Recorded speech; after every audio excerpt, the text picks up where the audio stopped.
श्रीमद् भगवद गीता अध्याय नंबर 17वां। इस अध्याय का नाम ही है श्रद्धा के विभाग। क्या नाम है? तो हम 1, 2, 3, 4 श्लोक देखेंगे।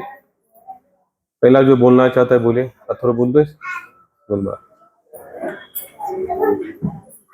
श्रद्धात्रय विभाग योग।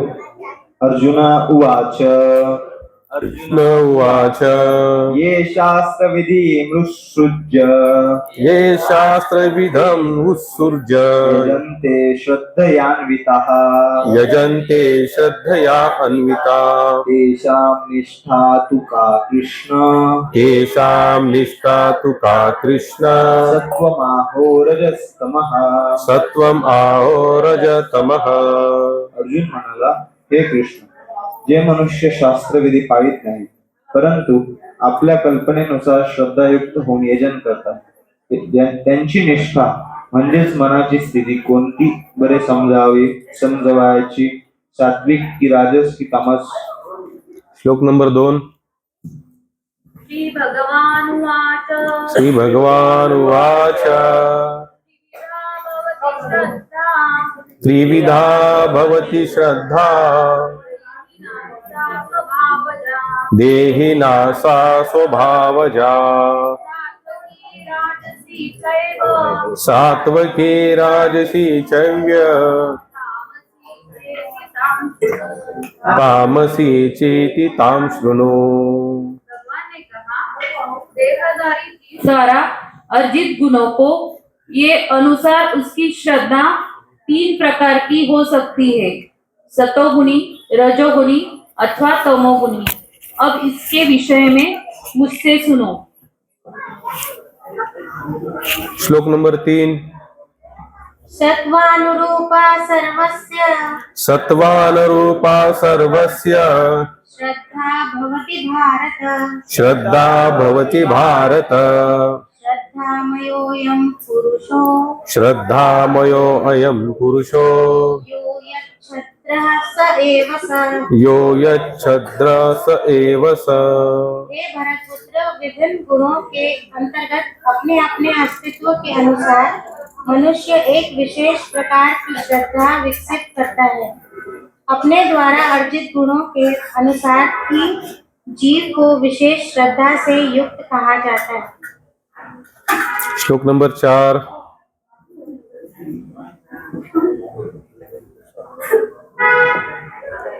यजन्ते सात्विका देवान् यजन्ते सात्विका देवान् अक्षराक्षी राजसः यक्षराक्षिंसि राजसः प्रेतान् भूतानश्चन्ये प्रेतान् भूतगणानाच्चै यजन्ते तामसा जनाः। यजन्ते तामसा जनः। सात्विक पुरुष देवों को पूजते हैं, राजस पुरुष यक्ष और राक्षसों को तथा अन्य जो तामस पुरुष है वे प्रेत और भूत गणों को पूजते हैं। 5 और 6 भी ले लीजिए।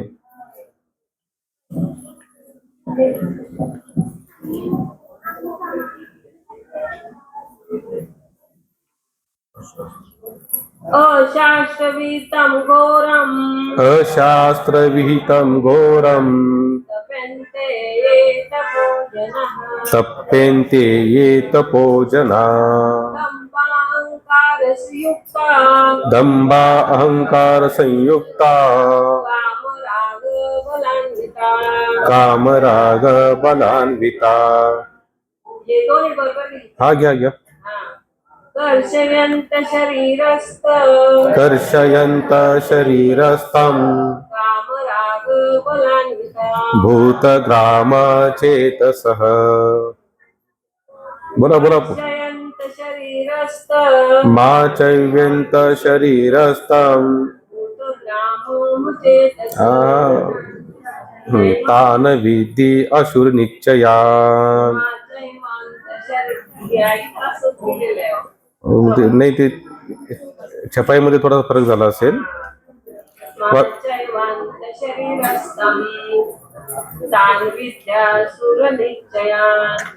वाचा जे बरं. लोक दंभ आणि अहंकाराने शाश्वत समंतक नसलेली उग्र आणि कठोर तपस्या करतात, जे काम आणि आसक्तीने झपाटलेले असतात, जे मूर्ख असतात आणि शरीराच्या भौतिक तत्वांना व त्याचबरोबर अंतर्यामी परमात्म्यालाही कष्ट पोहोचवितात, त्यांना असुर म्हटले आहे.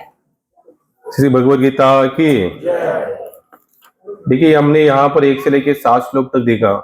यहाँ पर पहले श्लोक में भगवान बता रहे, अर्जुन ने कहा, अर्जुन ने भगवान से क्या पूछा है, हे भगवान श्री कृष्ण, जो लोग शास्त्र के नियमों का पालन न करके अपनी कल्पना के अनुसार पूजा करते हैं, उनकी स्थिति कौन सी है? वे सतोगुणी है, रजोगुणी है या तमोगुणी है?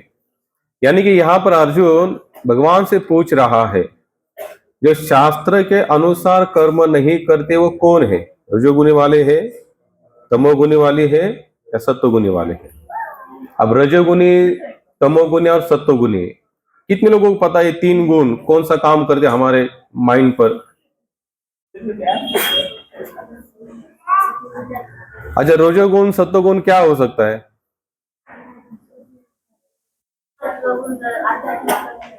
हाँ, सत्वगुण हम हमारे मन में भगवान के प्रति या आध्यात्मिक जीवन के प्रति क्या करता है? लालसा निर्माण करता है. रजोगुण थोड़ा भौतिक, थोड़ा आध्यात्मिक, थोड़ा प्लस थोड़ा माइनस, यानी कि कभी इधर भी कभी उधर भी. कभी लगता है वाह हा हा हा हा, कभी लगता नहीं नहीं नहीं कुछ नहीं, छोड़ दो सब, कुछ नहीं, आध्यात्मिक विद में कुछ है ही नहीं, भगवान भगवान. और कभी लगता है ना है भगवान है इसलिए तो सब कुछ. जैसे जो पीने वाला होता है ना, सुबह एक भाव शाम को एक भाव, सुबह बोलता है सब छोड़ दूंगा, शाम को बोलता है नहीं अभी जाना पड़ेगा, तब तक मुझे नींद नहीं आएगी. और लास्ट में कौन सा है? तामस. तामस वाला बंदा कैसे होता है? किसी को नहीं मानता हो, किसी की नहीं सुनता, और भगवान की भी सुनेगा तो अपने बेनिफिट के अनुसार भगवान को बोलेगा ऐसे नाचो.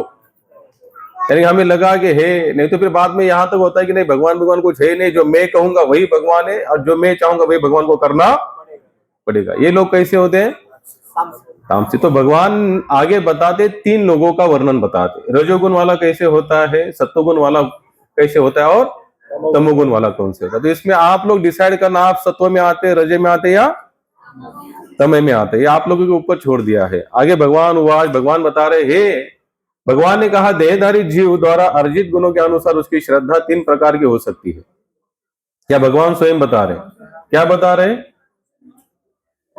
सभी मनुष्य की श्रद्धा 3 प्रकार की होती है, सत्वगुण, रजोगुण और तमोगुण होती है. यानी कि भगवान ही यहां पर मेंशन कर रहे, इसलिए कौन कैसे भक्त. हरे कृष्ण प्रभु जी, हरि बोल महाराज. 5 मिनिट बोलता, एका तासापुरतं बोलता. काय आहे ते? 3 प्रकारची श्रद्धा असते, रजोगुण, तमोगुण, सत्वगुण. यानी कि भगवान यहां खुद ही बता रहे कि 3 प्रकार वाले लोग यहां पर आ सकते हैं.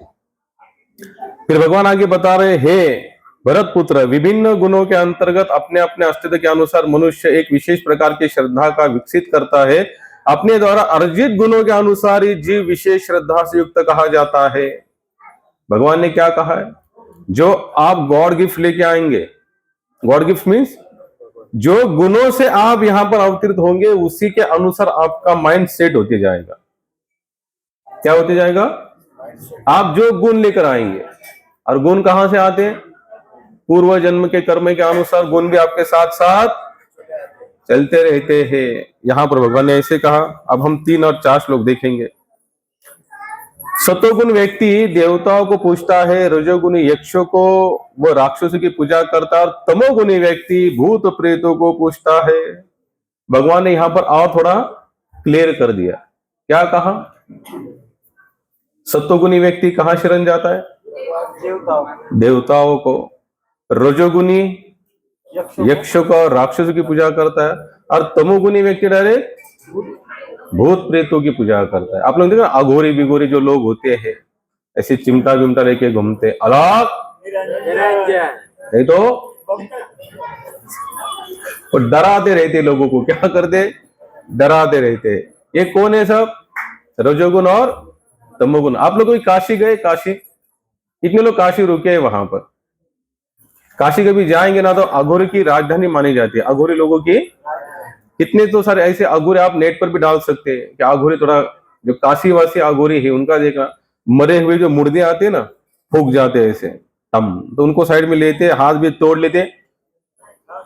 हाँ, उन लोगों के क्या करते वो लोग? खाते हाथ खाते। ये कौन है सब? तामसिक। अघोरी लोग हैं। ये क्यों खाते हैं? इनको ये लोग क्या करते कि भूत और जो प्रेत है उनके अपने अंडर में ले लेते। जैसे जो भटकती आत्माएं होती है ना, आप लोग इस बात को मानते हैं कि नहीं? कुछ ऐसी आत्माएं होती है, भटकती भी रहती है, मरने के बावजूद भी उनको शांति नहीं मिलती। सही है। अगर हम लोगों ने भागवत सुना है तो गोकर्ण का महात्मा सुना है कि ना आप लोगों ने? कितने लोगों को याद है गोकर्ण महात्मा के बारे में? बस 3-4 लोगों की पता है। उसका भाई मरने के बाद क्या हो रहा था? वो प्रेत योनि में चला गया, भूत बन गया। क्या बन गया? मुलांना बाहर घेऊन जावा, पेपर है। शास्त्रों में वर्णन स्पष्ट रूप से बताया गया है कि जब हरि कथा चलती है और कोई व्यक्ति चर्चा करता है संसारी, तो वो नरक का गामी है। कौन है? नरक का गामी है। तो हम लोग को क्या करना चाहिए जब चर्चा शुरू है? क्योंकि ये किसी नेता मंडल की चर्चा नहीं है, ये डायरेक्ट भगवान की चर्चा है। साधारण सा आमदार खासदार आएगा तो हम लोग क्या करते? अपने बच्चों को चुप बिठाएंगे, माँ बाप को चुप बिठाएंगे। अपना पर्सनल फोन पे होगा तो उसको साइलेंट मोड पे डालेंगे। क्यों? कौन आया हमारे यहाँ पर? अंदर। क्या करेंगे हमारे लिए? वो कुछ नहीं कर पाएंगे। जब हमारे को शारीरिक कष्ट आएगा, संसार के दुख, कोई केवल आश्वासन मिल सकता है। लेकिन भगवान यहां बता रहे, अर्जुन जो पूरी तरह से मेरे सेवा में मग्न हो चुका है। कैसे? पूरी तरह से। पूरी तरह का मतलब क्या होता है? फिर वहां पर तनिक भी संसार का भाव हमारे मन में आना नहीं चाहिए। तो आप लोग, आपके आजू बाजू में अगर कोई चर्चा करे उसको क्या बोलना? थोड़ा चुप बैठो। क्या बोलो? कोई बड़ा पहाड़ या दुनिया इधर की उधर होने वाली नहीं। अगर 1 घंटा अगर हम फोन नहीं उठाएंगे, संसार की चर्चा नहीं, क्योंकि यहाँ पर डायरेक्ट हम जो ब्रह्मांड नायक अनंत कोटि जो है उनकी चर्चा कर रहे। मैं कर रहा हूं इसलिए नहीं, इस सीट पर कोई भी बैठे, व्यासपीठ का आदर करो, व्यासपीठ का सम्मान करो, क्योंकि व्यासपीठ कोई साधन नहीं। ये चेयर भले ये ब्लू कलर की लग रही है आपको, लेकिन ये चेयर नहीं है, व्यासपीठ है। और मैं कहने वाला को व्यासदेव नहीं हो। ये चेयर का सम्मान करो। किसका सम्मान करो? चेयर का सम्मान करो, व्यासपीठ का सम्मान करो। अगर व्यासपीठ का सम्मान अगर हम कर नहीं पाएंगे तो व्यास जी की कोई भी बात हमारे माइंड में घुसने वाली नहीं है। इसलिए उसका क्या करो? सम्मान करो। कोई चर्चा कर रहा है, कोई बच्चा है, तो उसको अपने हिसाब से उठना चाहिए, उनको बाहर लेके जाना चाहिए। हरे कृष्णा। कहां पर था मैं? गोकर्ण। हाँ, काशी से हम आ गया। हम भागवत, जैसे मैंने आप लोगों को पूछा कि आपका भूत प्रेतों पर विश्वास है क्या नहीं, किसी ने कुछ कहा नहीं, इसलिए हम लोग भागवत में चले गए। भागवत में पहले भागवत महात्म्य में ही कौन सी चर्चा आती है? गोकर्ण की। गोकर्ण का भाई कौन था? धुंधुकारी। मरने के बाद वो क्या बना? प्रेतात्मा बना। तो उसको कोई मुक्ति नहीं मिली। क्यों था? कैसे? रजोगुण और तमोगुण से भरा पड़ा था। कैसे पड़ा था? ये जो श्लोक, ये जो अध्याय हम लोगों ने जो लिया है 17वां, तो इसको कम से कम हमारे 4-5 संडे जाएंगे, क्योंकि इसमें पहले इसका नाम ही क्या है? श्रद्धा के विभाग। क्या लिखा है? तो यहां पर भगवान ने अलग अलग स्टेप पर श्रद्धा के विभाग बताए हुए हैं। तो पहले भगवान अर्जुन ही भगवान को पूछ रहा है कि भैया ये बताओ कि श्रद्धा के विभाग वाले लोग कैसे होते हैं, अलग अलग तरीके के। तो भगवान यहाँ पर 4थे श्लोक में भगवान बता रहे हैं, सतोगुण व्यक्ति देवताओं की पूजते हैं, रजोगुणी यक्षों को, वो राक्षसों को पूजा करते हैं, और तमोगुणी व्यक्ति भूत प्रेतों की पूजा करते हैं। और 5वें 6वें में यहाँ पर भगवान बता रहे, जो लोग, अब ध्यान से सुनना, जो लोग दंभ तथा अहंकार से अभिभूत होकर शास्त्र विरुद्ध कठोर तपस्या और व्रत करते, जो काम तथा आसक्ति के द्वारा प्रेरित होते, जो मूर्ख है तथा जो शरीर के भौतिक तत्वों को तथा शरीर के भीतर स्थित परमात्मा को कष्ट पहुंचाते हुए असुर कहे जाते हैं। भगवान ने ये 4थे और 5वें श्लोक में यहां तक बताया, अगर हम कोई साधना कर रहे, कोई तपस्या कर रहे, लेकिन अगर उसको शरीर को कष्ट पहुंचा रहे, आप क्या पहुंचा रहे? कष्ट पहुंचा रहे, तो वो भी कैसे है? आसुरी है। जैसे रावण ने क्या किया था? भगवान शंकर को प्रसन्न करने के लिए यज्ञ में अपने शरीर को काट के टुकड़े करते हुए डाल रहा था। वो कौन है फिर? आसुर है। और सबसे सात्विक पूजा किनको माननी चाहिए? मैंने आपको बताया तो सही, जो देवताओं को पूछते उसे सात्विक कहा जाते हैं, जो यक्ष और राक्षस को पूछते हैं उससे रजोगुणी कहा जाते हैं, और जो डायरेक्ट भूत प्रेत से कनेक्ट होना चाहते हैं वो तमोगुण वाले व्यक्ति है। तो यहाँ पर भगवान ने 3 प्रकार के श्रद्धा का यहाँ पर क्या बताया, विभाग बताया। प्रभुपाद एक जगह बताया, एक्चुअली इसका हम अगर तात्पर्य देखा जाए तो काफी समय चला जाएगा, लेकिन प्रभुपाद कहते जो भक्त होते ना, भक्त ये तीनों गुणों से ऊपर उठे हुए रहते हैं। क्या होते हैं? तीनों गुणों से ऊपर, यानी कि सत्व से भी ऊपर, रजोगुणों का तो उनका कोई संबंध ही बनता नहीं। अब भगवान यहाँ पर स्पष्ट बताते जो सत्व गुण वाले लोग हैं वो देवताओं को पूछते। अब देवताओं को पूजा करने के बाद इसी भगवत गीता का 7वां अध्याय है, उसमें भगवान स्पष्ट कहते हैं देवान जो यान्ति मद्भक्ता यान्ति मामपि। या अर्जुन, जो देवताओं को पूछते हो देवलोक में चले जाते हो, जो मेरे भक्त है वो मेरे धाम में शाश्वत धाम में आते। कहाँ आते? शाश्वत धाम में आते। और देवता कहाँ चले जाते हैं? जो देवों को पूछते हो कहाँ जाते हैं? देवलोक को। अच्छा, कितने लोग हैं जो देवलोक में जाना चाहते हैं? अच्छा, कितने लोग हैं जो भूत प्रेत के योनि में जाना चाहते हैं? अच्छा, कितने लोग हैं जो रजोगुण के अनुसार राक्षसों जैसे यक्ष गंधर्व के योनि में जाना चाहते हैं? अच्छा, मैं आपको बेनिफिट बताऊं, फिर आप लोग डिसाइड करना कि भूत प्रेत के योनि में जाने से क्या होगा, राक्षस के योनि में जाने से क्या होगा, और स्वर्ग में जाने से क्या होगा। प्रभु हरे कृष्ण। अच्छा, स्वर्ग में क्या है? इंद्र। हाँ, इंद्रिय स्वर्ग में तो इंद्र है ही, लेकिन और क्या है? अच्छा, कितने लोगों के घर में, मुझे ये बताइए कि जिनके घर में जिन जिन लोगों का शरीर शांत हो चुका है, उन्होंने वो जाने के बाद, फोटो लगाने के बाद नाम के पहले सोर लगाया, उसमें ही शॉर्टकट हो गया, अभी सो करते, पहले तो स्वर्ग होता है। अच्छा, आप लोगों के घर में कोई ना कोई तो गया होगा, माता पिता दादा दादी XYZ, किसी ने किसी का फोटो लगाया होगा, तो कुछ तो उसको दिया होगा ना, पद्म भूषण अवार्ड कुछ तो दिया होगा। हाँ, स्वर्गीय, कैलाशवासी, शिववासी, वैकुंठवासी। अच्छा, हम शुरुआत करते हैं। अभी आप ही लोगों ने बताया मुझे, मैंने कुछ पूछा, आपने कहा स्वर्गवासी बता दिया, शिववासी, कैलाशवासी, वैकुंठवासी। अच्छा, कितने लोग ये जानते हैं कि स्वर्गवासी करने के बाद गया हुआ या आदमी अगर स्वर्ग में गया तो उसको कौन से बेनिफिट मिलते होंगे, वहां क्या सुविधाएं होंगी? और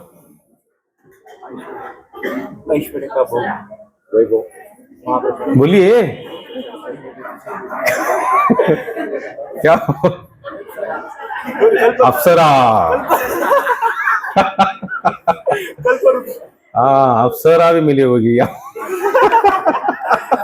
वो फिर क्यों आएगा बाद में, नीचे पड़े रहो वहीं पर। उर्वशी मिली, रंभा मिली, वहां पर मेनका मिली। देखो कितने नाम पाठ है इसके। गंधर्व का अलग स्टेज है। स्वर्ग में क्या होता है, वहां जाने के पश्चात अगर हमको शास्त्र पर भरोसा है, क्योंकि भगवान ने पहले स्पष्ट रूप से कहा है कि जिनको शास्त्र पर भरोसा नहीं है वो कभी भी इस मार्ग पर चल ही नहीं सकते। क्या नहीं हो सकता? चल ही नहीं हो सकते। अब आप लोगों ने कभी ऐसा कोई एक फोटो देखा है जिसके नाम के पहले लिखा है नरकवासी? यानी कि नर्क पूरी तरह से ब्लैंक है ऊपर, वहां कोई नहीं गया होगा। अच्छा, ये बताए स्वर्ग में कौन जाता होगा? पुण्य कर्म किए, पुण्य कर्म अर्जित किए, जिसने पुण्य। अच्छा, पुण्य कर्म का मतलब क्या होता है? दान देना। बोलिए आप लोग बोलेंगे तो कैसे मैं कुछ बोल पाऊंगी? मुझे पता तो चलना चाहिए आपके माइंड में क्या सेट हो चुका है पुण्य के लिए। पुण्य किसे कहते हैं? दान, धर्म, अन्नदान, जिसे कपड़ा नहीं कपड़ा देना, जिसके पास बर्तन नहीं बर्तन देना, जिसके घर में पानी नहीं पानी का नल लगा देना, रास्ते नहीं तो रास्ते। हमारे जितने पॉलिटिकल लोग कहाँ जाएंगे? स्वर्ग नहीं, वो कहाँ जाएंगे? भ्रष्टाचार। कोई बात नहीं, वो छोड़ दो, वो हमको टॉपिक देखना ही नहीं। कहने का मतलब मेरा केवल इतना ही है, अगर हम किसी के भौतिक स्तर पर अगर किसी को कोई मदद करते हैं ना भौतिक स्तर पर, तो हम लोग कहाँ चले जाएंगे? लेकिन याद करना, अगर एक दिन पुण्य किया और दूसरे दिन गलत किया तो क्या हो जाएगा? वो लेवल हो जाएगा। क्या? इसलिए मरते दम तक पुण्य करना पड़ेगा। कितने दम तक? प्राण निकलने के समय तक हमें पुण्य करना पड़ेगा। अब प्राण जाते समय भी पुण्य करने वाले इस संसार में लोग कितने। हम एक बार अगर किसी के ऊपर कुछ उपकार करते हैं ना, तो जिंदगी भर हम भी याद रखते, उसको बार बार सुनाते रहते। मैंने तुम्हारे लिए, माँ बाप भी कहते मैंने तुम्हारे लिए, और आजकल के बच्चे के तुम्हारा कर्तव्य था वो क्या बोलते, तुम्हारा कर्तव्य था, तुम्हारा कर्तव्य तुमको करना पड़ेगा, अगर नहीं था तो फिर हमको पैदा ही क्यों किया। ऐसे बोलने वाले आज की क्या है, जनरेशन है। पहले जमाने में वो सब नहीं होता, क्योंकि उतने संस्कार भी उनके ऊपर डाले जाते थे। तो स्वर्ग में कौन जाएगा, जो इस संसार में भौतिक कार्यों के हिसाब से समाज के लिए कुछ ना कुछ कार्य करते रहते, वो कहां चले जाते, स्वर्ग में। लेकिन वहां पर भी आप हमेशा के लिए नहीं जाते। अच्छा, मैं जो बोल रहा हूं आप लोगों को कुछ विश्वास है ना इन सब बातों पर, तो मैं आगे कुछ करूं प्रयास। तो आप बोले बोलने दो महाराज को, क्या पता स्वर्ग किधर है, किसने देखा है, किधर शिवलोक है, किधर कैलाश है, जाएंगे तब मरेंगे, तब जाएंगे तब देखा जाएगा। ऐसे नहीं होता, क्योंकि शास्त्र कहते तो हमें उनके ऊपर विश्वास करना चाहिए। गुरु, साधु और शास्त्र, इन तीन लोगों के वाणी के अनुसार हमको शास्त्र को पढ़ना चाहिए, समझना चाहिए आध्यात्मिक जीवन को। अगर हम स्वर्ग में भी चले जाते हैं तो हमारा पुण्य जैसे क्षीण हो जाता है। क्या हो जाता है, क्षीण हो, जैसे खत्म हो जाता है, तो तुरंत हमें ऊपर से नीचे आना नहीं पड़ता, ढकल दिया जाता है। हम जाते नहीं, बोले और थोड़ा, अरे खत्म हो गया तुम्हारा बैलेंस, हटो अभी, चलो नीचे जाओ। बेनिफिट केवल एक ही होता है कि स्वर्ग से आने के पश्चात या हम किसी अच्छे कुल में जन्म लेते, जहां पर भौतिक सुविधा ऑलरेडी हमें बहुत अमाप मात्रा में ऑटोमेटिकली प्राप्त हो जाते हैं। वहां कुछ नया करने की जरूरत नहीं, बेटे बेटे गद्दी मिल जाते, बेटे और खाते रहो। स्वर्ग का बेनिफिट इतना होता है, इससे ज्यादा स्वर्ग का बेनिफिट नहीं। इसलिए हमारे साधु संत क्या कहते हैं, हे कृष्ण मुझे स्वर्ग का भी सुख की लालच नहीं है, मुझे लालसा उसकी भी नहीं है। तुकाराम महाराज का बहुत फेमस है, मैं बोला प्रभु जी, हाँ हाँ, हेची दान देगा देवा तुझ विसर न व्हावा, गुण गाई न आवडी हेची माझी सर्व गोडी, न लगे मुक्ती धन संपदा साधु संग देई सदा, तुका म्हणे गर्भवासी सुखे घालावी आम्हासी। इसमें सबसे बेस्ट लाइन क्या है, न लगे मुक्ति धन संपदा साधु संग देई सदा। साधु संग में मांगा, क्यों मांगा, ऊपर से क्या कहते भगवान, ना धन ना मुक्ति ना जन संपदा चाहिए मुझे। क्या कहते हैं, ना धन, मुझे धन की भी कोई लालसा नहीं है, कामना नहीं है, ना मुझे मुक्ति की कामना है। लोग तो यहां तक कहते कि मरने के बाद हम मुक्त हो जाएंगे। भाई ये सबके लिए ये फैसिलिटी उपलब्ध नहीं है। जैसे यहाँ सरकार भी सुविधा देता है, तो येलो कार्ड अलग सुविधा, व्हाइट कार्ड अलग सुविधा, भगवा कार्ड अलग सुविधा, वैसे वहां की भी जितनी भी फैसिलिटी है ना, जो डायरेक्ट आध्यात्मिक जीवन की फैसिलिटी है, वो भी कार्ड के अनुसार आती है। महाराज आपके पुण्य का कार्ड कितना जमा है, उसी के अनुसार आपको फैसिलिटी मिलेगी। तो यहां पर डायरेक्ट संतों ने क्या काम को एकदम मेंशन कर, क्लियर कर दिया, क्लियर। इसी श्लोक का हम कंटिन्यू जब करेंगे तो आप लास्ट हम देखेंगे भगवान क्लियर करते हमें मांगना क्या है। क्या कहते तुमको बताया, मुझे क्या चाहिए, साधु संग दे सदा। अब साधु संग दे सदा उन्होंने क्यों मांगा होगा, साधु के आपको कुछ बेनिफिट देता है। अगर आपके पास पैसा नहीं, किसी साधु के पास जाओ, बोले महाराज मुझे पैसा दो, मांगे मेरे को ही दो, क्या हमारा जेब कैसा रहता है, हमेशा खाली रहता है। किसी साधु के पास जाके मांगो कि महाराज मुझे कुछ बर्तन दे दो, जगह दे दो, घर दे दो, मकान दे दो, आज तक भी आपने सुना ये सब साधु देता है करके। तो फिर साधु संग क्यों मांगा उन्होंने, क्या कारण हो सकता है साधु संग मांगने के पीछे का। जो प्रॉपर साधु होगा, जो प्रॉपर संत होगा, ड्रेस कोड से नहीं, ड्रेस कोड पर कोई पैंट शर्ट वाला भी साधु संत हो सकता है, जरूरी नहीं कि हमारे से धोतर कुर्ता भी पहने, और हो सकता है धोतर कुर्ता वाला भी रावण जैसा हो सकता है। रावण भी वही ड्रेस पहन के आया था, वो जानता था माता सीता को ऐसे हम कवर नहीं कर सकते। तो ये तो साधु संतों को मानती है, तो साधु संत का ड्रेस पहनो और भिक्षा मांगने जाओ, उठाकर चले जाओ। तो साधु संत का मतलब होता है जो संत, जो साधु आपको केवल और केवल मात्र भगवान के चरणों की प्राप्ति के लिए प्रेरित करता है, और कुछ नहीं। आप चाहे कितनी भी भौतिक समस्या उससे कहो, वो कोई आंसर नहीं देगा, एक ही आंसर देगा कि आपको भगवान की श्री चरणों का समर्पण स्वीकार करना है, अन्यथा आपके पास और मेरे पास भी बताने जैसा कोई और चारा नहीं है। आप लोगों ने कभी सुना नामदेव महाराज, तुकाराम महाराज, सावतामणि, मीराबाई, जनाबाई, कबीर जी, चैतन्य महाप्रभु, नित्यानंद महाप्रभु, जितने भी महानुभाव इस भारतवर्ष में हुए, उनके पास लोग जाने के बाद उन्होंने लोगों की भौतिक कामनाओं की पूर्ति की? नहीं। आप लोग कभी अभ्यास करना इन सब चीजों का। हम संतों की जिस दिन जन्मोत्सव होता है या संत जिस दिन शरीर उनका शांत, उस दिन दोनों दिनों को तो बहुत उत्साह में मनाते हैं, लेकिन उनके आचार और विचारों को हम स्वीकार नहीं करना चाहते। तो उनका जन्मोत्सव मनाया क्या और नहीं मनाया क्या, क्या फर्क पड़ने वाला है? अच्छा, जन्मोत्सव क्यों मनाया जाता है? जैसे तुकाराम महाराज की तुकाराम बीज होती है कि नहीं? ज्ञानेश्वर महाराज का जिस दिन समाधि सोहरा होता है उस दिन भी बहुत बड़ा उत्सव होता है। ये क्यों मनाया जाता है, किस कारण? हाँ, उनके कार्यों का हमें स्मरण होना चाहिए। अब वो तो गए, वो तो अपने हिसाब से जहां वैकुंठ जाना था वहां पर वो आप उनको मनाओ चाहे ना मनाओ, उनके ऊपर कोई असर गिरने वाला नहीं है। क्योंकि लेकिन उस दिन हम लोग क्या करते, उनका स्मरण करते। कैसे स्मरण करते? उन्होंने जो कार्य किया, उन्होंने समाज के लिए जो किया, उन्होंने भगवत तत्व के बारे में जो चर्चा की, उन्होंने जिस प्रकार से भगवान को समर्पण हुए, वो समर्पण सीखने के लिए, जानने के लिए, समझने के लिए, वो जागरूक होने के लिए उस दिन को हम लोग क्या करते, बड़ा सा अच्छा सा उत्सव मनाते हैं। तो संतों ने केवल हमें क्या किया, तुकाराम महाराज क्या कहते, ये सब कुछ छोड़ दो, निकाल दो, मुझे ये चाहिए भी नहीं, मुझे केवल साधु संग देना भगवान। शास्त्र कहते हैं सर्वशास्त्र सर्वशास्त्र सर्वशास्त्र कय, लव मात्र साधु संग सर्व सिद्धि हो। साधु संग सर्वशास्त्र कय, लव मात्र साधु संग सर्व सिद्धि हो। क्या कहते हैं? शास्त्रों का कितना भी पठन को वही इतना समझना आसान नहीं है। ये समझ सकते, आज मैं भी नहीं समझ पाया हूं, भले मैं यहां बोल रहा हूं, ये तो केवल भगवान की दया है, कृपा है, इसलिए टूटा फूटा मैं बोल रहा, आप लोग टूटा फूटा सुन रहे, आपको भी आनंद आ रहा, मुझे भी आनंद आ रहा है। लेकिन कहते अगर शास्त्रों को समझ नहीं सकते तो इसको भी लिखा क्यों? इसको पढ़ना चाहिए कि नहीं पढ़ना चाहिए? पढ़ना चाहिए, लेकिन समझ में नहीं आ रहा है तो क्या करो, लव मात्र साधु संग सर्व सिद्धि हो। बस छोटा सा अगर साधु संग आपको प्राप्त हो जाएगा तो आपको सब की सब सिद्धियां प्राप्त, आपको कुछ ज्यादा करने की जरूरत।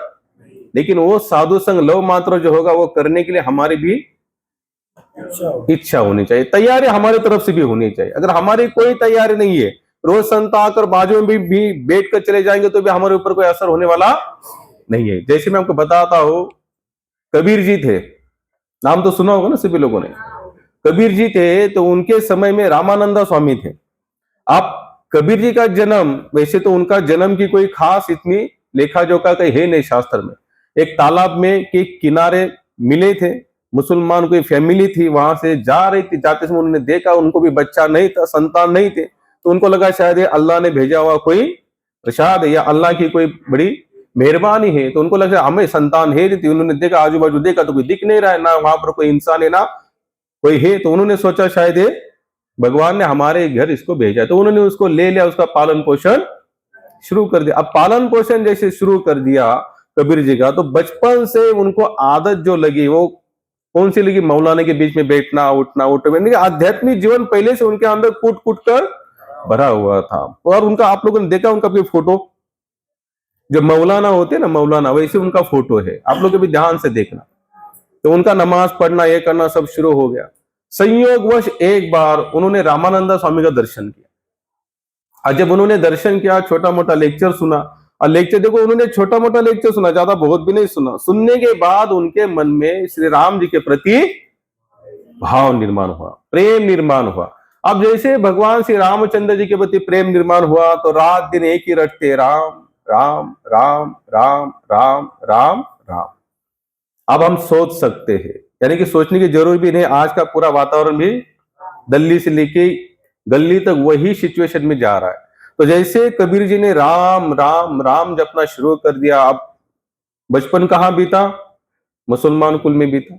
संस्कार कहाँ से मिले, मुसलमान के जो संस्कार मिले। लेकिन अब उनको जो मन में जो ये बैठ गया, वो क्या बैठ गया, भगवान का नाम, अब जैसे भगवान का नाम बैठ के तो लोगों ने कहा भाई ये मुसलमान होने के बावजूद भी राम का नाम नहीं ले, इसे क्या करो, अपने जाति से बेदखल कर दो। अब जो सचमुच भगवान से प्रेम करता है ना, मैं सचमुच की बात कर रहा हूं, जो सचमुच भगवान से प्रेम करता है ना उसे देश, ना जाति, ना पाति, ना समाज, ना राष्ट्र, ना कुटुंब, किसी से कुछ भी फर्क नहीं पड़ता, चाहे कोई जुटे टूटे, क्योंकि वो कहां जुटा ऑलरेडी अभी। और भगवान कैसे सर्वगुण संपन्न है, कैसे है। अब जहां आप सोच सकते हैं जो सर्वगुण संपन्न है, अगर उसके साथ जब हमारा संबंध जुट जाता है तो हमें किसी इस संसार में किसी भी चीज की कमी महसूस नहीं होनी चाहिए। क्या नहीं होनी चाहिए? अब हम यहाँ पर सत्संग भी सुनते हैं, कथा भी सुनते हैं, लेक्चर भी सुनते हैं, हरिनाम भी करते हैं, नाम कीर्तन भी करते हैं, लेकिन संसार की क्षण प्रतिक्षण कमी हमें महसूस हो रही है। इसका मतलब अब तक हमने भगवान को सर्वशक्तिमान माना नहीं है। भगवान कैसे है? एक महात्मा कहते बोले भगवान कैसे? बोले भगवान बिग बाजार जैसे, भगवान डी मार्ट जैसे। बोले आप वहां चले जाओ, जो चाहे हाथ से ले लो, लेकिन बिल भरना पड़ेगा। बिल कैसे भरना है? हरि नाम का बिल भरना है। क्या, कौन सा बिल भरना है? हरि के नाम का बिल भरना है। जैसे डी मार्ट में जाते हैं ना, अपना कैरियर लो, घूमो, जो चाहिए वो ले लो और वहां पर रख दो। अपने हाथ से सब कुछ करना है, लेकिन आते समय, बाहर जाते समय उसी तरह से भगवान के पास जाने के बाद एक कमी नष्ट हो जानी चाहिए कि मेरे पास इस चीज की कमी है करके। तो इस तरह से भाव हुआ तो समझ लेना हम भगवान को सचमुच समर्पण हो चुके हैं। लेकिन हम कमी के अभाव के कारण ही यहां आते। क्या होता है, हम लोग आते भी क्यों है यहां पर? बोलिए। जो नहीं है भगवान दे, जो नहीं है वो भगवान हमें दे, या तो फिर जो है उसकी रक्षा करे। इन दो ही चीजों के लिए हम यहां पर मंदिर में आते। अपवाद को ऐसे होगा, हे कृष्ण आपको जो चाहे सो करो, आप स्वतंत्र हो, और मैं जानता हूं आप जो भी करोगे मेरे लिए हित ही होगा, उसमें मेरा कोई नुकसान, भले चाहे मेरा घर जले, चाहे सब कुछ समय सब कुछ खा ले, लेकिन उसको कुछ फर्क पड़ने वाला नहीं है। लेकिन ये भाव हमारा बनता नहीं। लेकिन संत कहते कंटिन्यू सत्संग में रहेंगे। क्या करेंगे? कंटिन्यू सत्संग में रहेंगे, वैराग्य के अनुसार इस संसार को जीने का प्रयास करेंगे, तो एक दिन वो भाव जरूर बनेगा। लेकिन उसके लिए कंटिन्यू क्या करना पड़ेगा? सत्संग में आना पड़ेगा। कंटिन्यू आइए। ये मैं, यानी कि मैं कहता हूं इसलिए नहीं, किसी का भी हो, कोई भी हरि के प्रति कथा कर रहा है, राम की कथा कर रहा है, नाम पर बन लेता है, तो आपको वहां पर बिना सोचे समझे तुरंत पलाटी मारकर बैठ जाओ। सुनो, जितना समझ में आ रहा है उसको स्वीकार करो, जो नहीं आ रहा है तो उसके बारे में चर्चा मत करो, छोड़ दो, लेकिन आगे अपना प्रयास करते रहो। कहां पर था हमें बताइए? कबीर जी कौन से स्थान? हाँ, रामानंदा स्वामी का उन्होंने लेक्चर सुना, सुनने के बाद राम जी के प्रति भाव निर्माण हुआ। बोले बस यही मेरे गुरुदेव है। क्या कहा? रामानंद स्वामी मेरे गुरुदेव है। अब गुरुदेव है तो उनको पता था कि भाई दीक्षा लेनी पड़ती है। अब दीक्षा लेंगे कैसे? उस समय रामानंद स्वामी का नाम बहुत ऊंचा था, राजगुरु थे, वहां पे राजा के साथ उनकी उठक बैठक थी, तो राजा के 4-5 सिपाही भी उनके साथ रहते थे सिपाही। अब जाए कैसे वहां तक, पहुंचे कैसे? मन में तो भाव बहुत भर पड़ा है कि इनसे हम दीक्षा लेंगे, दीक्षा लेंगे, लेकिन ले कैसे? जाना तो बहुत मुश्किल, वहां पर सोच भी नहीं सकते, क्योंकि क्या था उस समय भी हिंदू मुसलमान का, ये आज से नहीं, ये सालों से चलते हैं। लेकिन आप लोग देखना, आप कभी उनके नजरों से देखोगे ना जाति पाति को, आपको सब कॉमन लगेगा। क्या लगेगा? कॉमन। लेकिन हम लोग क्या देखते हैं? हम इस नजर से देखते हैं और ये सड़ी हुई बुद्धि से सोचते हैं जाति पाति के बारे में, इसलिए हमको फिर भगवान की कृपा नजर ही नहीं आती। लेकिन अगर हम उच्च गुणी, अगर गीता के भी माध्यम से सीखेंगे, देखेंगे, तो भी हमें सब कुछ एक रूपता नजर आएगी। क्या नजर आएगी? एक रूपता। लेकिन आज इतनी एक रूपता आनी बहुत मुश्किल है, क्योंकि पूरी तरह से क्लाइमेट चेंज हो चुका है। यानी कि व्यासपीठ का भी जो गरिमा है, लोगों ने उसे भी खत्म कर दिया है। व्यासपीठ के ऊपर से बैठकर आपको केवल भगवत चर्चा करनी है, भगवत कथा करनी है, समानता बताओ, एक रूपता बताओ, यही आपके व्यासपीठ का सबसे ऊंचा दर्जा है। तुकाराम महाराज बताते विष्णुमय जगह, आगे मंगल।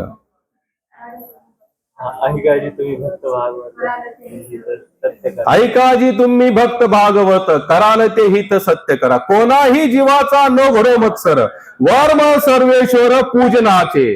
तुका म्हणे एका देहाचे अवयव सुख दुख जीव भोग पावे. कितना स्पष्ट कहा इन्होंने महात्मा ने.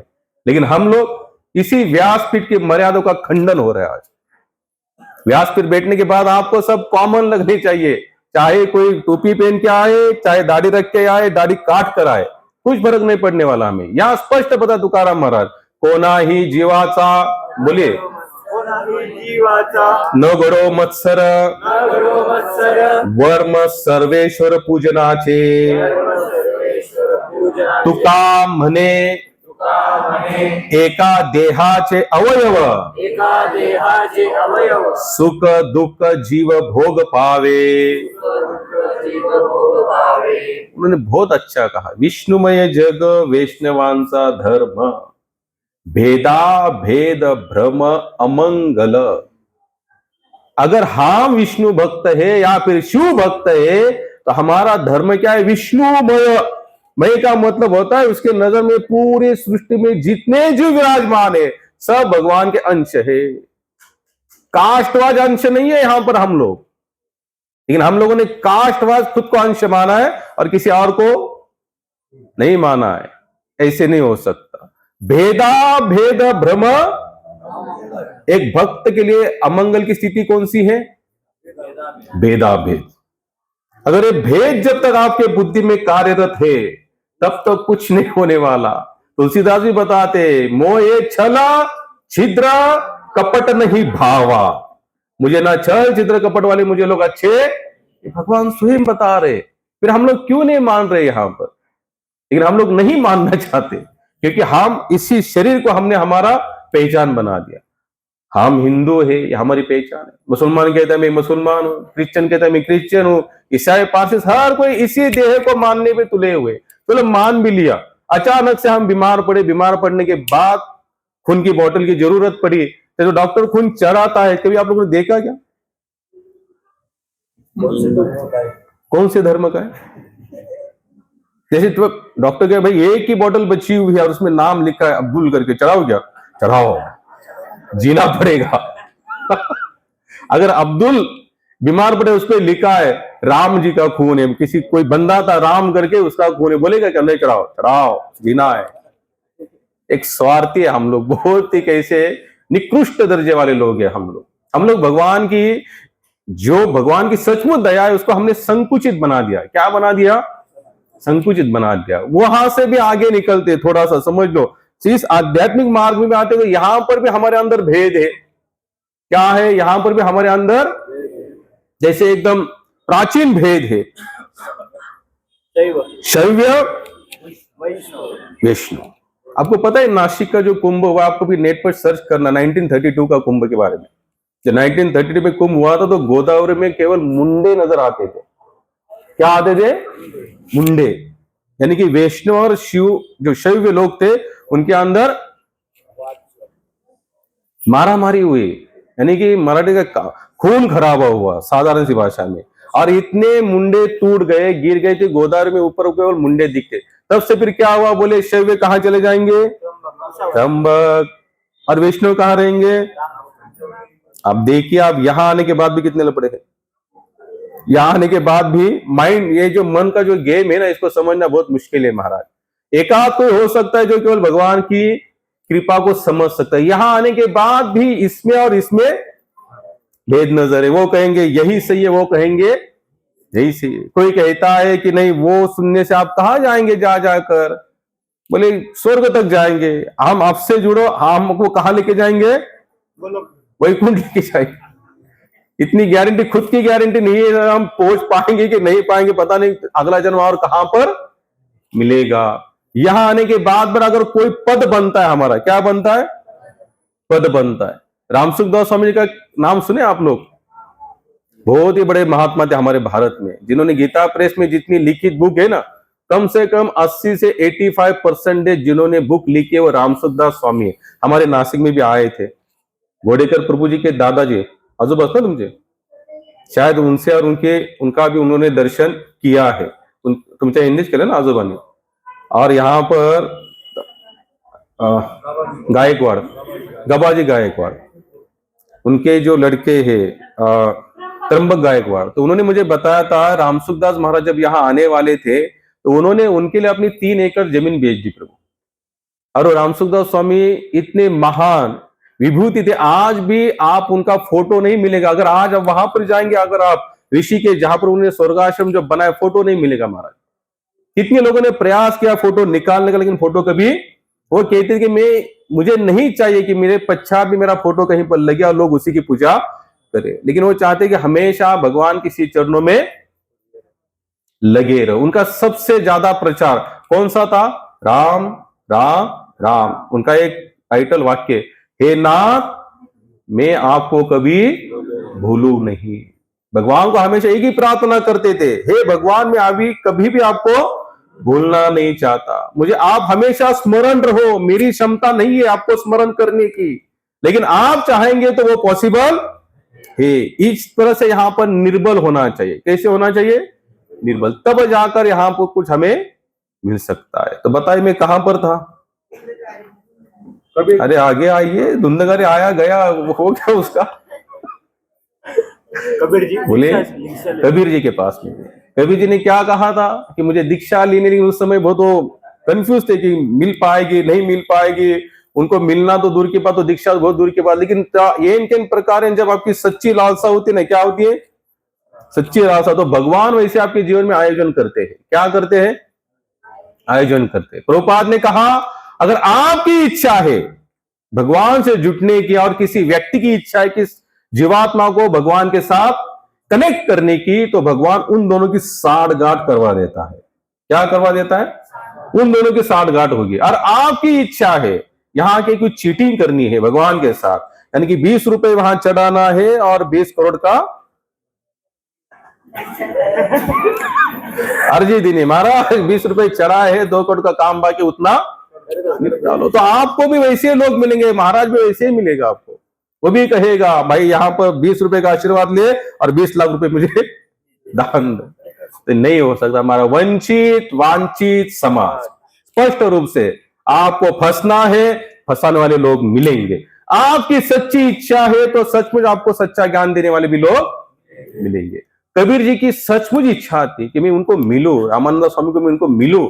उनको पता चला कि रामानंद स्वामी सुबह सुबह कहाँ जाते? गंगा नहाने जाते. अब गंगा नहाने जाते सुबह का समय था. उन्होंने माइंड में सेट कर दिया कि मैं सुबह सुबह रामानंद स्वामी को मिलूंगा ब्रह्म मुहूर्त में और उनसे कहूंगा कि मुझे आप दीक्षा दो. अब ये रात में जाकर बैठ गए महाराज. अब जैसे रात में जाकर बैठ गए और बैठने के बाद जो सीढ़ियां थी तो वहीं पर उनकी आंख लग गई, नींद लग गई, सो गए. अब रामानंद स्वामी सुबह सुबह आए तो थोड़ा वहां पर अंधेरा था. तो अंधेरा तो सीढ़ियां उतर ही रही थी. तो उतरते उतरते उनका स्पर्श यानी कि पैर कबीर जी को लगा. अब इनको पता नहीं नीचे कौन सोया हुआ है, लेकिन उन्होंने डायरेक्ट कहा राम राम राम राम राम राम. पहले जमाने में लोग कुछ ऐसी घटना होती ना, उठते बैठते हंसते खेलते क्या बोलते थे? राम राम राम राम राम. आज गाड़ी में जाएंगे, धक्का लगेंगे, दिखता नहीं गया, समस्या नहीं गया, मेरे को पैर मारो, चलो ऐसे हो जाओ वैसे हो जाओ. जिनकी पहिया संस्कार से पहले तो उठते बैठे अगर आप भजन के लिए ऐसा सत्संग की जरूरत नहीं थी, क्योंकि आपको ऑटोमेटिकली आपके पूरे दैनंदिन जीवन में वो सब कुछ भगवान का नाम ठूस ठूस कर, जैसे कोई मिला राम राम कुठे चालला, राम राम इकडे चाललो, बरं येऊ का, राम राम. कितना आसान था भजन पहले. अभी तो स्पेशली हमको बोलना पड़ता है 2 माला करो, 4 माला करो, क्योंकि हमारा राम राम बचा नहीं है. उसको भी जबरदस्ती से करनी पड़ती है. उसमें से भी हम बोल बोल के थक गए. पता नहीं कितने लोग करते कितने लोग नहीं करते. मैं कहता हूं इसलिए नहीं, हमारे संतों ने भी वही कहा. तो उन्होंने राम राम राम राम कहा. कबीर जी ने माइंड सेट कर दिया, मुझे रामानंद स्वामी ने दीक्षा दी है, अब मुझे केवल राम राम राम का भजन करना है. कबीर जी उसके पश्चात उनकी जीवन चित में आते 3 या 4 ही बार केवल रामानंद स्वामी को मिले, बाद में मिले भी नहीं, लेकिन विश्वास से लगे रहे. कैसे लगे रहे? विश्वास से. और कितनी सारी घटनाएं उनका जीवन चित्र आप लोग कभी देखेंगे तो कितनी बार राम जी का उनको साक्षात दर्शन हुआ है। अब मुझे बताइए कितना था उनका समर्पण, पूरी तरह से समर्पण उन्होंने कर दिया। बस उन्होंने मुझे दीक्षा दी, उन्होंने माइंड सेट कर दिया। तो इसे कहते हैं सतोगुण। क्या कहते हैं इसे? इसमें बहुत सिस्टमेटिक कुछ करने की जरूरत नहीं होती। अब रजोगुण वाले बंदे कैसे होते हैं? रजोगुण वाले बंदे मैं आपको बताता हूं, छोटा सा। 8:54 हो गए, 9:25 तक हमें करना है। तो रजोगुण वाले होते कैसे हैं? वो थोड़ा भगवान को भी चाहते हैं। जैसे आज अगर कहीं किसी मंदिर में जाने से मनोकामना पूरी हो जाती है तो उनका विश्वास पूरा बैठ जाता है। लेकिन मुझे बताइए, संसार में आपके मन ने कभी आपको कहा बस बहुत हो गया, अभी अभी कुछ नहीं मांगना संसार से? कितने लोग हैं जिसका मन इस तरह से एकदम सेटिस्फैक्ट हो चुका है कि मुझे आज संसार में अब कुछ नहीं मांगना है?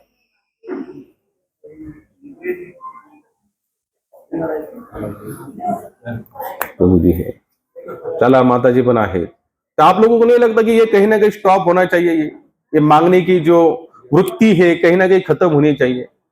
क्योंकि तुकाराम महाराज बता रहे, पुन्हा जन्म घेने लागे वास नहीं जैसे, मरोगे तो इच्छाएं बाकी होगी तो फिर आना।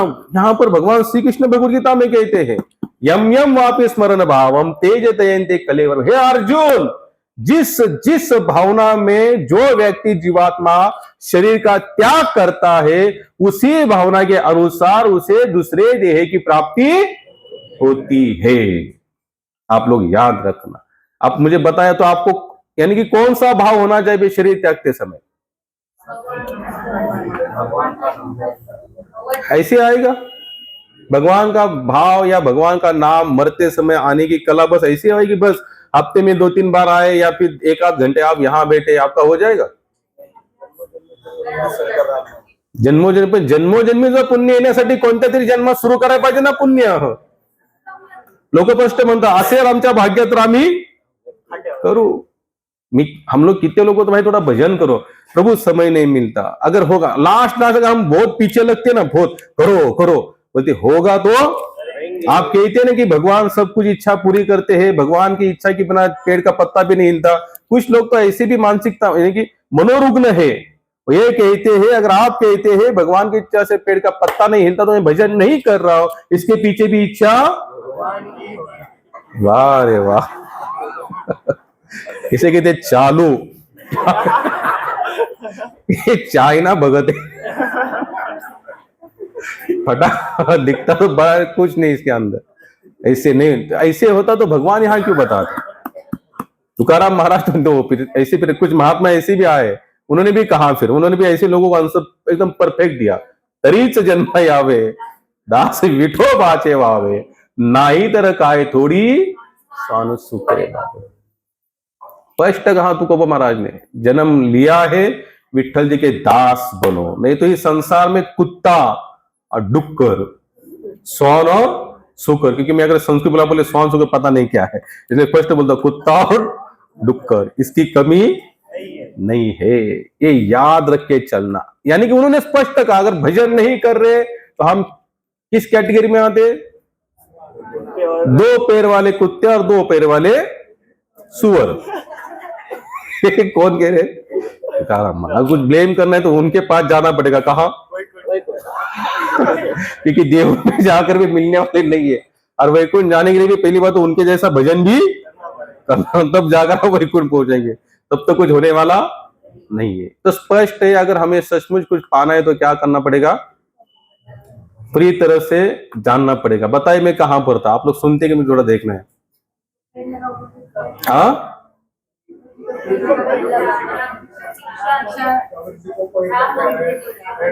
तो उन्होंने क्या किया? राम रघु थोड़ा आगे आया था शायद, 3-4 दर्शन त्यानंतर त्यांनी भेटले, दर्शन झालं, तो शायद और भी आगे आया था।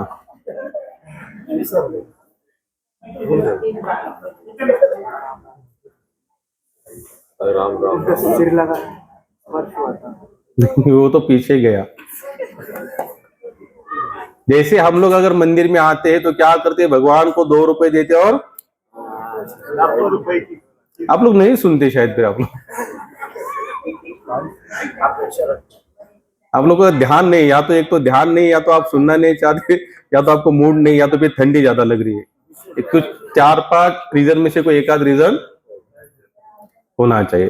तो मैं बता रहा था कि रजोगुण वाले क्या होते हैं, रजोगुण वाले। तो रजोगुण वाले क्या होते हैं, भगवान को कुछ देना चाहते और कुछ देना चाहते हैं। अगर एक देवता के पास गए, कुछ मिला, और मिलने के बाद में फिर बता रहा हूं, हमारी मन की कामनाएं कभी स्टॉप नहीं होती, खत्म नहीं होती। मैंने फिर पूछा था आप में से कितने लोग हैं जिनके मन की कामनाएं खत्म हो गए, तो किसी का हाथ ऊपर नहीं था। फिर मैंने कहा कितने लोग वैकुंठ जाना था, सबका हाथ। इतना विरुद्ध भाषा है यहाँ पर। और भगवान कहते हैं जब तक पूरी संसार की कामनाएं की नष्ट नहीं होती तब तक आप मेरे वैकुंठ धाम को प्राप्त नहीं कर सकते। आज बालाजी के पास आए, 1-2 इच्छाएं पूरी हो गई, और 2 इच्छा का फिर हमने अर्ज दे दिया, पूरी नहीं हुई। किसी ने कहा आप क्या करो, उधर जाओ मसुआ के पास, हम चले, नया टारगेट अब हमारा।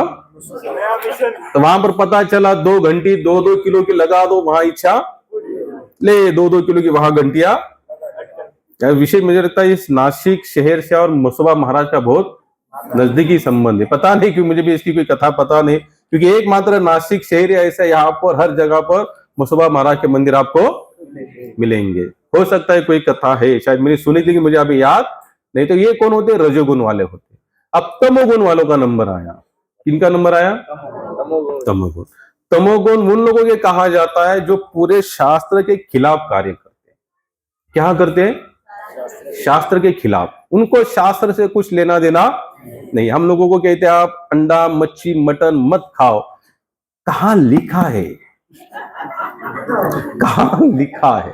अब कहां लिखा है कि क्या बताए, स्पष्ट यहां भगवान बता रहे। भगवान क्या कहते हैं, पत्रम पुष्पम फलम तोयमा भक्त्या प्रयच्छति। कृष्ण क्या कहते हैं, मैं केवल फूल फल यही खाता हूं और मैं कुछ खाता नहीं हूं। जब मैं कुछ खाता नहीं हूं तो एक भक्त का भाव क्या होता है, मेरे भगवान नहीं खाते तो मैं नहीं खाऊंगा। तो इसमें लिखने की क्या जरूरत है, ये बताने की जरूरत है क्या, बोलिए। और उसमें भी भगवान तो ऐसे भी तो बताए रहे, आप बालाजी जाओ, बद्रीनाथ जाओ, पंढरपुर जाओ, वृंदावन जाओ, जितने 12 ज्योतिर्लिंग है वहां पर जाओ, एक जगह पर भी भगवान को मांसाहार का भोग नहीं लगता। जब भगवान नहीं खाते तो हम कैसे खा सकते। अच्छा, खाना क्यों नहीं चाहिए, हिंसा। हमारे अंदर क्या बढ़ती है, हिंसा। जो दया होती है ना, दया खत्म हो जाती है। क्या हो जाती है, खत्म हो जाए। जब दया खत्म हो जाएगी तो हमारा भजन वैसे बनने वाला नहीं है, क्योंकि दया क्षमा शांति तेथे देवाची वस्ती। स्पष्ट रूप से बता दिया भगवान का निवास कहां पर है, वैकुंठ फैकुंठ में नहीं है। भगवान कहां पर है, जहां दया है, क्षमा है, शांति। ये तीनों चीज जब इकट्ठा रहते तो वहां पर भगवान का निवास है। अच्छा, जो लोग खा भी ले, आप कितने लोग शायद खाते होंगे, नहीं खाते होंगे। लोग कहते हैं हमको वो लगता ही लगता है, हफ्ते में 1-2 बार तो लगता है कि वो नहीं खाने से मर जाओगे। हालांकि खाने के बाद भी मरोगे, नहीं खाने के बाद भी मरोगे, यानी कि मरना तो, लेकिन यहां बिना पाप करते हुए मरोगे, यहां पाप करते हुए मरोगे। अच्छा चलो बताइए ये खाना क्यों चाहिए हमें। अब कितने सारे तो देवता हमारे ऐसे हैं कि जहां पर बलि दिया जाता है। क्या किया जाता है, बलि दिया जाता है। और लोग फिर बाद में कहते भी है इसको नहीं देंगे तो ये हमारा उल्टा सुल्टा हमारा पूरा प्लान चेंज कर देगा ये देवता। क्या कर देगा, पूरा प्लान। एक्चुअली मैं अभी एक 8-10 दिन पहले एक जगह पर गया था। अब उन्होंने कहा कि हमारे इसमें साल में एक बार हमारे जो देवता है उनको बकरा देना ही पड़ेगा। तो मैंने कहा बच्चा जी ये बताओ कि देने के बाद वो सचमुच खाते, आपको भी भोग लगाते? बोले भोग नहीं लगाते, तो वो उस देवता के लिए हम गोड़ बनाते, गोड़ मराठी कहते गोड़वा, यानी कि उसको कुछ मीठा खिलाते, यानी कि जिसमें मांस नहीं है वो उसको खिलाते। और वो केवल उसके चौकट से बाहर से दिखाकर बोले कहा जाता है, हम लोग खाते फिर आप लोग खाते हो, वो तो खाता है नहीं। अच्छा चलो ठीक है, हम लोग क्या सोचते हैं अगर ये नहीं करेंगे तो क्या होगा, देवता हमारे ऊपर नाराज हो जाएगा। अच्छा मैं कहता हूं ये कहां लिखा है, ये तो कहीं भी नहीं लिखा है। लेकिन आप जो मैं कहता हूं कि नहीं खाना चाहता, आप कहते ये कहां लिखा है? जब मैं कहता हूं खाना चाहता ये कहां लिखा है? तो वो तो कहां लिखा है नहीं, लेकिन नहीं खाना चाहिए जरूर लिखा है। अगर आप शास्त्र का सचमुच अगर उसका आप अध्ययन करेंगे तो आपको स्पष्ट रूप से पता चलेगा कि ये खाना नहीं चाहिए, क्योंकि इससे सबसे बड़ा लॉस हमारा क्या होता है? हृदय में जो दया होती है ना, दया खत्म हो जाती। लेकिन जो तमोगुण वाले लोग हैं इस बात को मानने वाले नहीं है। ये प्रभुपाद है ना, प्रभुपाद ये जब अमेरिका चले गए, कहां चले गए?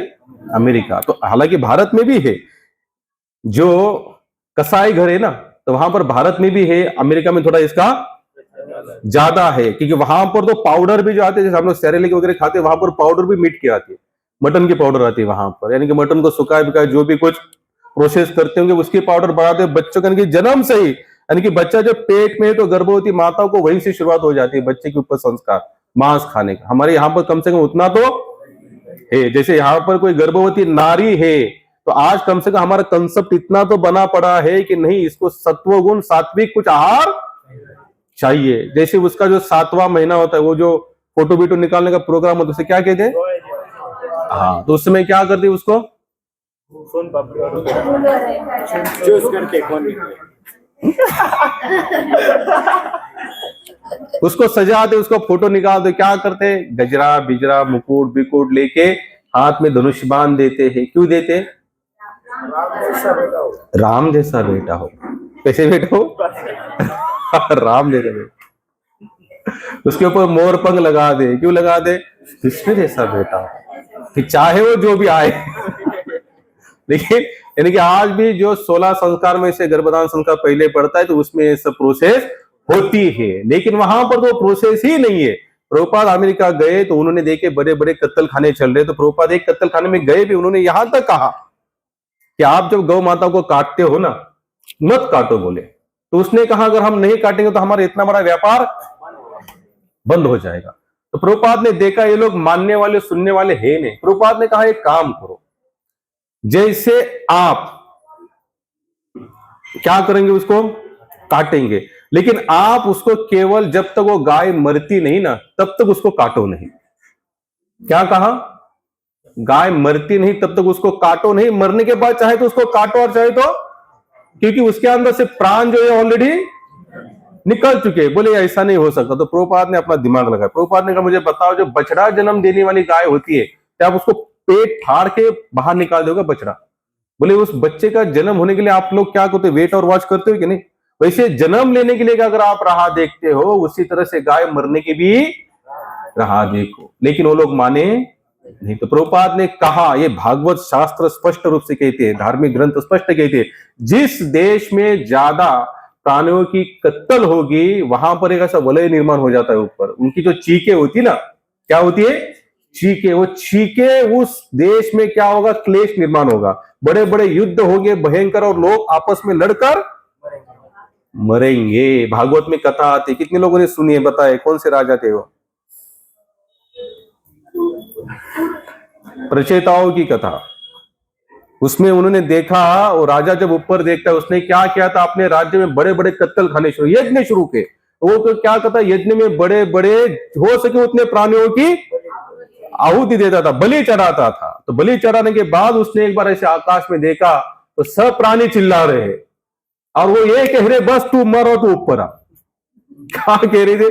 तू मर और तू, ये डरा। बोले ऐसा क्यों? तब तक नारद जी आए। बोले महाराज ये क्यों चिल्ला रहे? बोले तुमने उन लोगों को इतनी बार मारा, ये भी तुम्हें उतनी बार समझ लेना, इस संसार में एक्शन का रिएक्शन होगा। प्रभुपाद कहते हैं जो बॉल होता है ना, बॉल जितने स्पीड से आप दीवार की तरफ फेंकोगे उतने स्पीड से आप जो कर्म करोगे वही फल आपको मिलने वाला है। संत यहां तक कहते हैं आपका आज के कर्म पर निर्भर है कल का सुख और दुख, लेकिन तमोगुणी व्यक्ति मानते नहीं। एग्जाम्पल है रावण। कौन है? बताइए, रावण के पास क्या नहीं था? कुल अच्छा था, तो किसी ऐसे उल्टे सुल्टे कुल वाला बंदा नहीं था। कुल अच्छा था, धनवान था, बलवान था और साधनावान भी था, लेकिन फंसा कहां पर? सुनने की आदत नहीं थी उसकी सुनने की आदत नहीं थी। अब सुनने की आदत भी थे तो सुनाने वाले कौन थे उसके? सभी राक्षस मित्र। उसके मित्र भी कैसे थे? सब राक्षस थे। अब जिसके मित्र भी राक्षस हो, जिसको सुनने की कभी आदत भी ना हो, उस इंसान से हम लोग कभी आध्यात्मिक जीवन के लिए कुछ सोच सकते हैं? बोलिए, नहीं सोच सकते हैं। लेकिन तमोगुणी व्यक्ति को आप कितना भी बोलो कि आओ और यहां बैठो,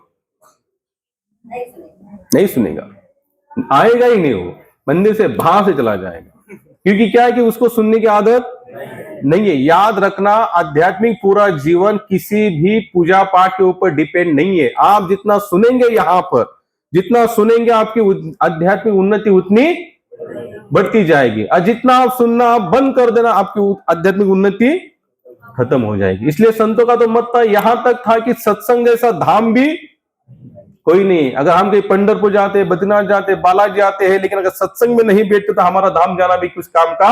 अच्छा, धाम में क्यों जाया जाता है? पंढरपुर में क्यों जाना चाहिए? बद्रीनाथ में क्यों? वृंदावन में क्यों? क्यों जाना चाहिए ऐसे धामों में? हाँ, वहां पर कौन मिलेंगे आपको? संतों की फैक्ट्री कहां पर है? धामों में। संत कहां से निर्माण होते हैं? धाम में से होते। आप लोग देखना, कभी सुनना, कभी इसको पढ़ना, धर्म ग्रंथों को। अगर आज भी अगर आप कभी जाएंगे बद्रीनाथ, जैसे अभी तो वहां पर बर्फ जमा है, कभी भी जाएंगे तो आपको बहुत सारे साधु संत वहां पर दिखाई देंगे। दूर नहीं, यहां पर भी जाते हैं हम लोग, कभी पंचवटी में जाते हैं, त्र्यंबक जाते हैं, तो कम से कम ड्रेस कोड वाले तो साधु संत, कम से इतना तो पता चलता है भाई ये संत है, बाहर के आवरण से तो संत है। कम से कम इतना तो लगता है भाई, देख तो संत कहाँ मिलेंगे? बंबई में जाएंगे तो दादर में मिलेंगे संत, वीटी स्टेशन पर, कुर्ला, ठाना, डोंबिवली, कल्याण नहीं मिलेंगे। संत कहां मिलेंगे? हमें भगवत धाम मिलेंगे। तो धाम में जाने का मतलब क्या होता है कि संतों के साथ समागम करो। लोग, हम लोग तो धाम में जाते, यात्रा में भी जाते, लेकिन लोग यात्रा में जाते तो कहां संत संग करते हैं?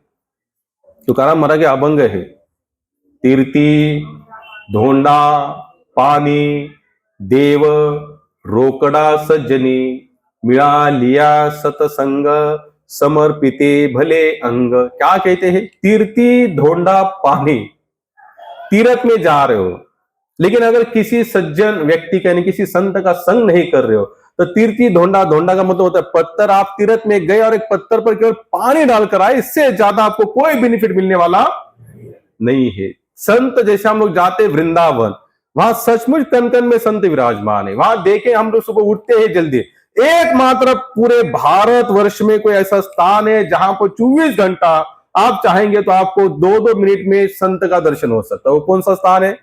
वृंदावन। हम लोग कार्तिक मास में जाते तो 10-10 हजार लोगों की यात्राएं देखते हैं वहां पर, जो परिक्रमा करते सुबह से लेके शाम तक। वहां पर ऐसे ऐसे एक महात्मा है जो सोते तक नहीं, कंटिन्यू भगवत भजन करते और कुछ ना कुछ भगवान का नाम लेते रहते। अभी मेरे पास एक वीडियो आता है, एक महात्मा ऐसे जो गोवर्धन की परिक्रमा कम से कम 24-25 साल से कर रहे हैं। कितने साल से?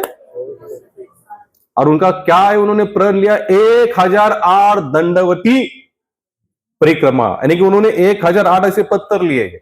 1008 बार वो नीचे सोएंगे, एक पत्थर उठाएंगे, आगे रखेंगे, फिर उठेंगे, दूसरा पत्थर लेंगे, फिर सोएंगे, वो पत्थर ऐसे एक जगह पर 1008 बार करेंगे। और वो कम से कम 21 किलोमीटर की गोवर्धन की परिक्रमा है। हम सोच भी नहीं सकते महाराज, हमारा माइंड ब्लैंक ब्लॉक हो जाता है वहां।